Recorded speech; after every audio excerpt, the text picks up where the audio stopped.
Bonjour et bienvenue dans ce nouveau numéro du temps d'une bande-annonce, un numéro consacré au BGG, le bon gros géant, réalisé par Steven Spielberg, avec Ruby Barnhill pour incarner Sophie et Mark Rylance qui prête son visage au géant, sa voix pour la VF étant celle de Danny Boone.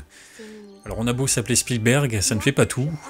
Oui, ce film est beau, les effets numériques sont magnifiques, la réalisation est fluide. Sur ces points-là, on n'en attend jamais moins de Monsieur Spielberg, mais beaucoup de choses sont au mieux incohérentes, au pire tout simplement ratées.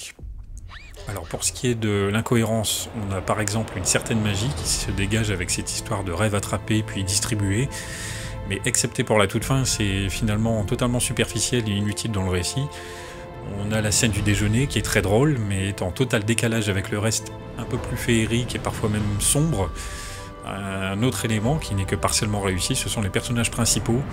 On s'attache plutôt au géant grâce à sa bonne bouille et sa façon de parler originale et amusante, qui a d'ailleurs dû demander un gros travail de traduction, mais on s'attache nettement moins à la jeune fille à cause d'un sérieux manque de profondeur du personnage et de son actrice peu convaincante.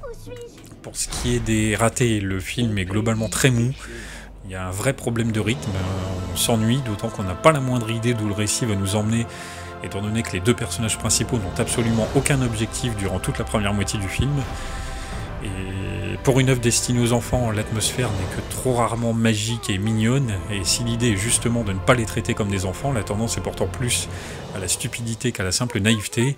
Pour preuve, les autres géants qui ne semblent exister que pour faire souffrir BGG, leur intérêt pour Sophie est évident, mais qu'ils soient manifestement à l'origine de la disparition de beaucoup d'autres enfants en Angleterre est tout juste suggéré, et en tout cas jamais montré.